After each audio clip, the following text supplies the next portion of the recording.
fire. What's the address of the emergency?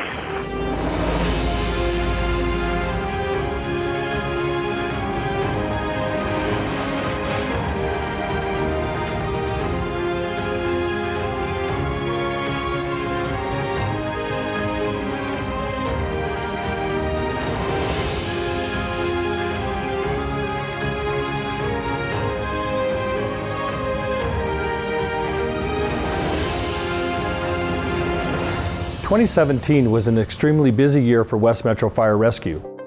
Our crews answered a record number of calls, more than 34,000, an increase of 6% over 2016. West Metro Fire, what is the address of the emergency?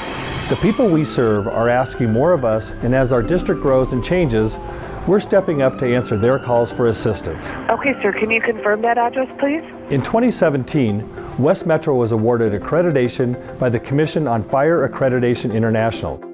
It was the second time we've gone through the process. We first were accredited in 2012. West Metro is one of just over 230 accredited fire and emergency service agencies in the world. During the process, we took a close look at our performance record and service levels, comparing our resources and response to the fire industry's best practices. Being an accredited agency means we're always looking for opportunities to improve. And one of the key things we look at is how quickly we respond to emergency calls. Dispatch command, at this time we can mark fire under control. Every year, we take a close look at our crews, their abilities, and our apparatus. That's why in 2017, we purchased a new rescue.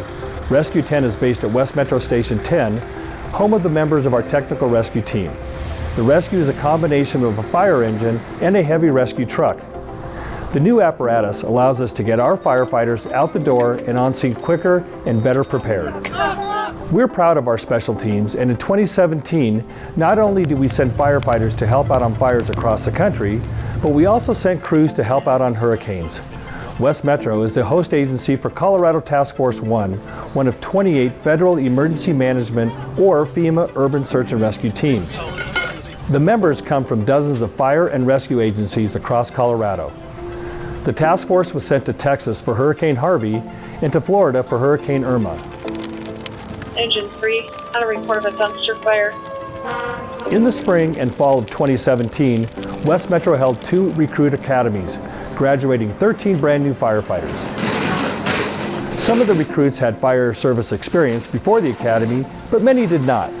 They all came with the will to serve their community, and they're now online doing just that. But before they graduated, the recruits went through months of intensive training. Look at how much fire is actually originating up in the ceiling versus just transferring from below. Today what we're doing is we're learning about fire behavior and the effects of fire behavior on different types of building construction. Now we're in the fully developed stage, right? That went quick. That went quick. Within 4 minutes it was fully involved. You get upstairs, you start going in for a search, you don't necessarily see what you have below you. This is common construction in almost any house we go to on a daily basis. That's why we need to think about what's going on, especially with what types of construction we're using now. We started with the recruits. They actually had a lecture in building construction, then they came out here and with their own hands they built all 3 of these cubicles using the different types of roof designs. So they designed them, they built them themselves by hand. So they learned building construction initially. That was a couple weeks ago. Then we talked to them about fire behavior. It's moving in all directions. Because we think that every other lesson that they're going to learn in the academy ties into fire behaviors. We put a 250-pound weight on this, either the roof or the ceiling of all 3 of the cubicles to mimic the weight of one single firefighter in full gear working on a roof and how fast that weight will come through. See the bow in the ceiling? There it goes.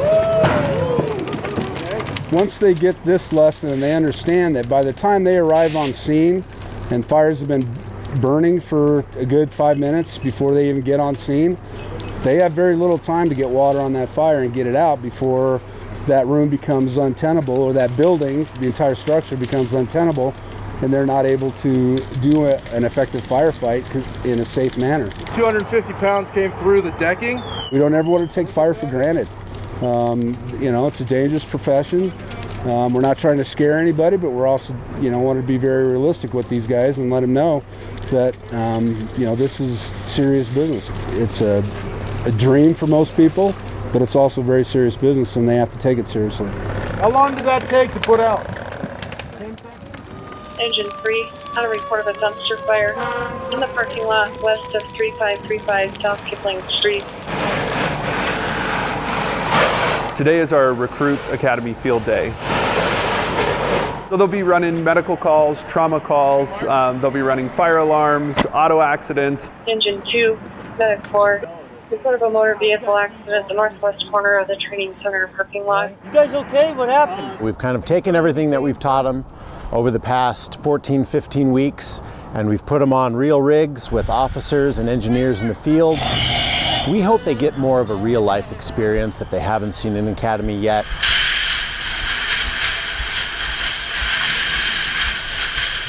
Do you feel like you can walk? Maybe? We try and make the medical calls as realistic as possible. Anything down your back hurt? No. No? Okay. We'll use makeup to make them look sicker than they actually are. You have a neck injury, right? Right, neck and back pain.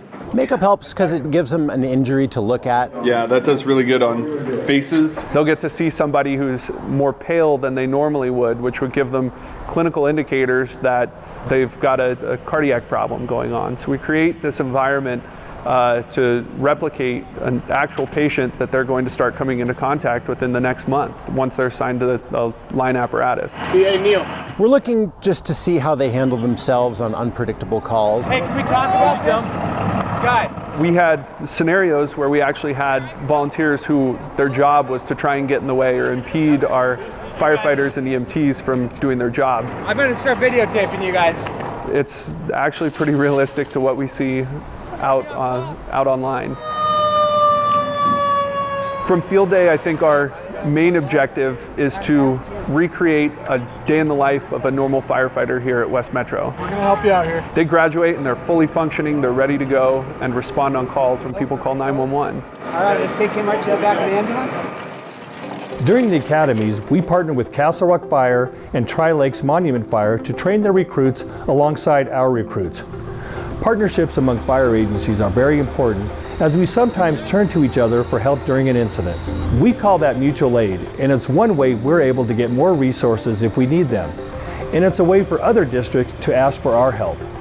On this call, West Metro, along with about a half a dozen other agencies, answered a request for assistance from Golden Fire when a hiker was pinned by a heavy boulder. Our technical rescue team helped carry the hiker out to a waiting medical helicopter.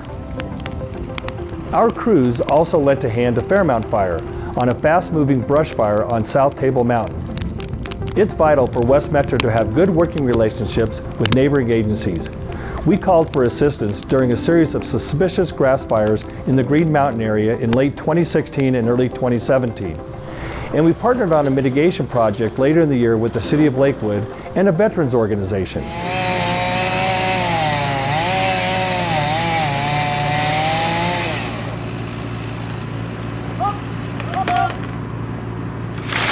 Today we are doing a wildfire mitigation project, which is intended to reduce fire behavior by removing fuel, that is vegetation, up against property lines. The idea is to keep fire from spreading into people's properties, igniting their wooden fences and ultimately getting into their homes. Team Rubicon, which is a volunteer organization of military veterans. So we've right now got about 30 volunteers. In the City of Lakewood and West Metro Fire. We're out here because this particular site, because West Metro Fire said that, we need help doing fire mitigation. About 30 feet to finish, and then we'll come back down here. We figured, we've got a lot of people that can do that. We've got a bunch of our team that are wildland firefighters. We put a bunch of volunteers to come out here and knock this stuff out and help West Metro and these homeowners. There have been some recent fires that are suspicious in nature. We have a long fire history in Green Mountain, and there is a profound need for this type of work. Trying to give about a 20-foot buffer zone between wildfires and the homes in the area. Well, this definitely reduces the risk of fire spreading to their property and ultimately potentially to their homes.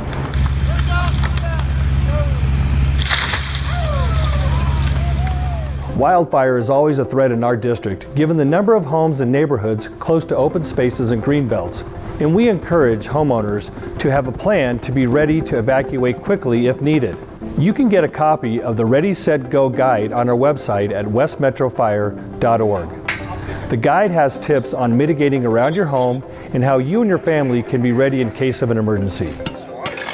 We stay ready for wildfire by keeping up on the latest techniques and training. And we also practice and plan strategies using some methods that are a little bit out of the ordinary. So we're looking at ordering resources. Know what you're going to do with it before you order it. Getting after this and then holding the road. How do we evacuate all these people? These are called sand tables. Once you go this route? What we do is we set up the sand tables to represent the topography and the terrain in a particular area with the fuels, with the vegetation, and then basically put what would represent a wildfire in there, along with different structures. Say Steve did the triage, so he's labeled some of the houses already. And a great opportunity for us to train on strategy and tactics in wildfire. And I could also start breaking into divisions as soon as possible, go Alpha Zulu with it. The advantage of doing something like this, it allows people to have an aerial view, so you can get 5 or 10 or even 15 people to look over the sand table and see particular vegetation in one area, structures in another area, a particular slope. We identify where the wind is coming from and what it's doing, kind of what the anticipated weather is going to do, and then they base their decisions on really the information that they would have on a real incident as far as what they're going to do with the resources that they order, how they're going to deploy them, and their actual strategy and tactics on how to address that fire. It's at least good to have them as your backup line of defense. So this benefits the citizens of West Metro by giving their fire officers, their managers, real hands-on training, handling incidents in their district. The better they handle those incidents, the less impact it's going to be on those citizens, basically minimizing what could easily become a huge event and keeping it small. West Metro is an all-hazard fire agency, which means our firefighters have to be ready for anything, whether it's a house fire, a rope rescue, or a swift water rescue. That's why every one of our firefighters completes hundreds of hours of training every year. We know that training helps us save lives. Ready, Steve? Yeah, I'm ready. Okay, we're going. This is part 2 of our search training. Come on in. Added some furniture to make it a little more realistic. You got a couch right in front of you. More like the homes that we go in. Looks like a crib, but nothing's in it. You're going to be assigned primary search. Are you at the stair? We're going to ask that you bring a hose line. Let's start with Tower 8. We'll go first. Search is really important because during a structure fire, it's black and dark. People sometimes are still inside the structure. They're not able to get out, or the smoke is overcoming them, and they often find places to hide and protect themselves inside and are not able to get out of the structure. So that's why we need to go in and do a primary search. Stairs going up. Primary is the initial search, and then later on, we also do another search just to make sure we didn't miss anything. This room's clear. And when you first go inside, you really can't see anything, so you really kind of have to switch gears in your mind and sort of shut off your visual sense. Hold on. We do have thermal imaging cameras that help, and that helps orient us within a room or structure. But really, you're relying more on your sense of touch and feel, and our hearing, because we're listening to others in the room, our other teammates. All right, I'm up. To help us orient ourselves and know where we are, what we're searching, what we find. And so it's a challenge. It's a little disorienting at times, but you get used to it, and the quicker and better you get used to it, the more effective a search person you are. No victim. Escape plans are absolutely essential to practice for families. It allows the family members to all be on the same page, knowing that you need to get low and that everybody needs to get low and get out of the house and go to a meeting place. Everybody knows they're doing the same thing. Everybody gets out safely before it becomes too dangerous inside for you. Come out, come. We're instructing a Swiftwater 1 and 2 rescue class. Are you ready? Members of the Metro Dive Team, South Metro Fire Rescue, along with Westminster Fire and West Metro Fire Rescue. We have 2 guys from Denver who are also training with us. We're going across the shore to set up a high line. Well, we have plenty of waterways in Colorado and a whole population of people who like to recreate outdoors. Add that to the winter weather that provides snow runoff and increased water flows, and we get people in the water this time of year. It's a 2-control line system, additionally an elevator line controlled from near shore. The scenario was that a car went into the river. We had at least one victim still on top of the car, which was this large rock in the middle of the river. And we're going to have you take a control line with you. We had multiple other victims that we had to try and account for everyone. So the situation becomes, we have opportunities where live victims need to be rescued quickly, and the fastest way to do that is to jump in the water. It's also the most dangerous to rescuers. So when we have someone who's sitting on top of the car and not necessarily in immediate life or limb danger, we can take a few minutes, set up a technical system where we can put the boat in the water and work from a much more stable platform, operating in the water much more safely for the rescuer and for the victim when they come out. Being able to respond in really all hazards gives us a great versatility to protecting the public, and it's really important that people understand that this is an absolute danger to us and to them. We want to make sure that we're doing it the safest we possibly can, so that we can provide that service if somebody gets in trouble. Anytime you're around the water, you have to be wearing a life jacket. A personal flotation device will keep you above the water and at least keep you breathing and able to try and negotiate. If you're doing a moving water exercise like kayaking or tubing, a helmet is a must. This water is powerful, and there's plenty of rocks and obstructions in it that'll beat you up. It's a beautiful place to be, but it can be really dangerous. We're about 5 out from doing our roll call. Today we're training on rope rescue. Rescue ready? Rescue ready. As a part of the 11-day tech rescue course that we do annually out here at West Metro. In on guide. We have a number of other departments from the metro area and around the state represented here, and over the course of the last few years we've had departments from across the country and even out of the country.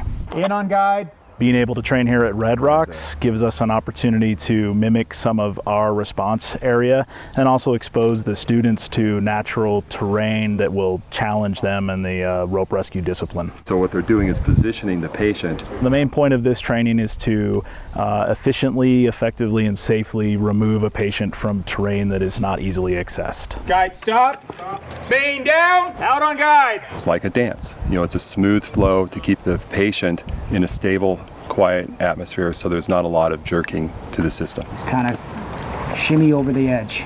We're good. I've had 7 tech rescues already this year, I think 4 in this park. It's a beautiful park. I see a lot of people come through here. Keep going, guys, in on guide. And people can get themselves into jams. We're here to get them out of it. Guiding! It's another skill and certification that you want your firefighters to have, and the more training that your firefighters have, the more able they are to serve the citizens in your area. In on guide! It takes a lot of hours of training to become very proficient and do this safely and efficiently. Today we're doing some training on hazardous materials decontamination. Okay. Tape coming up. This was for all of the firefighters at West Metro who are all trained to hazardous materials operation and who could all respond to a hazardous materials incident. Perfect. The orange paint that we put on the outside of the suit was simulating a chemical that could have been exposed on that suit. Get as much off the suit as you can, as fast as you can. And the idea was that as our firefighter went through the decontamination process, we were able to get the paint off of the suit, and then we were able to check that with a UV light at the end to see how much of the paint that we missed. Not a lot, but it's still there. Yeah. A hazardous material is basically anything that person who doesn't have any protection on is exposed to. It'll injure them or even kill them. When it's released into the atmosphere, it could be dangerous to your life and health. For example, it could be as easy as a gasoline spill. Sometimes cars leak gas, or you go to the gas station and someone has overflowed the tank in their vehicle, or a gasoline tanker could roll over on the highway and now you're spilling thousands of gallons of gas. We have a lot of manufacturing in our district where they use different chemicals for different processes, and sometimes they get out of their containers in an uncontrolled fashion. Look at him, see, have him do a 360, look at his suit, make sure there's no tears on it. It's important for every firefighter at West Metro to be at least trained on hazardous materials decontamination, because it is a call that every engine or ambulance or truck company can run on. And by being trained in hazardous materials decontamination, we're able to keep all of our firefighters safe, and more importantly, all of the civilians safe. While 2017 had our crews answering a record number of calls, the majority of those calls were medical emergencies. On average, nearly 70% of the calls we run are potentially life-threatening situations where well-trained paramedics and emergency medical technicians make all the difference. All right, welcome. So, as you can see, this is a high-fidelity mannequin. Today we're doing some hands-on pediatric training with some of the doctors from the Children's Hospital. He can wake up, he blinks, he breathes on his own. This guy, his name is Bart, that's what we call him, and he's a high-tech, high-fidelity mannequin. He's really cool actually because he wakes up, he blinks, he opens his eyes, he breathes, he has pulses, and everything that you do to interact with the mannequin will have a response by the mannequin. A simulated patient that you can take blood pressures on, you can start IVs on. They have breath sounds that you can actually listen to. Their chest goes up and down like a real breathing baby. We know on a national level, EMS providers see on average 5 to 10% of their calls are pediatric, and even a much smaller percentage of those are true emergencies.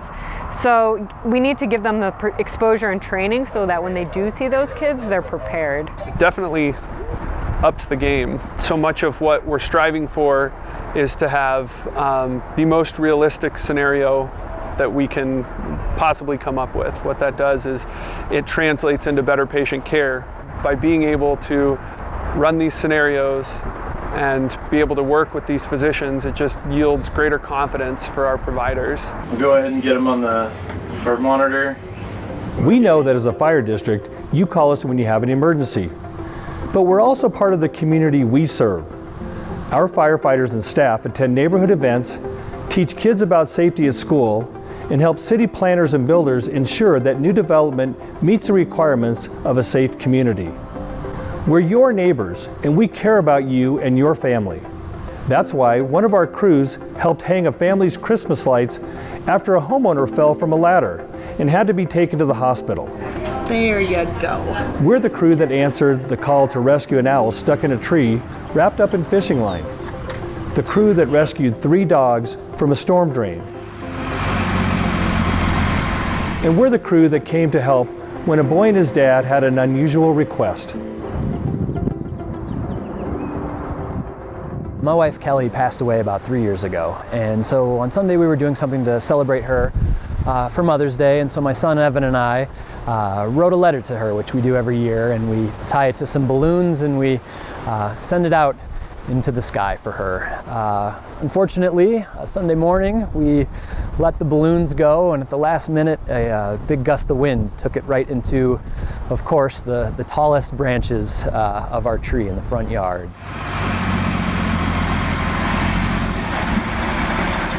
We were very upset, obviously disappointed, and Evan was heartbroken, and so I didn't know what else to do or how to solve the problem.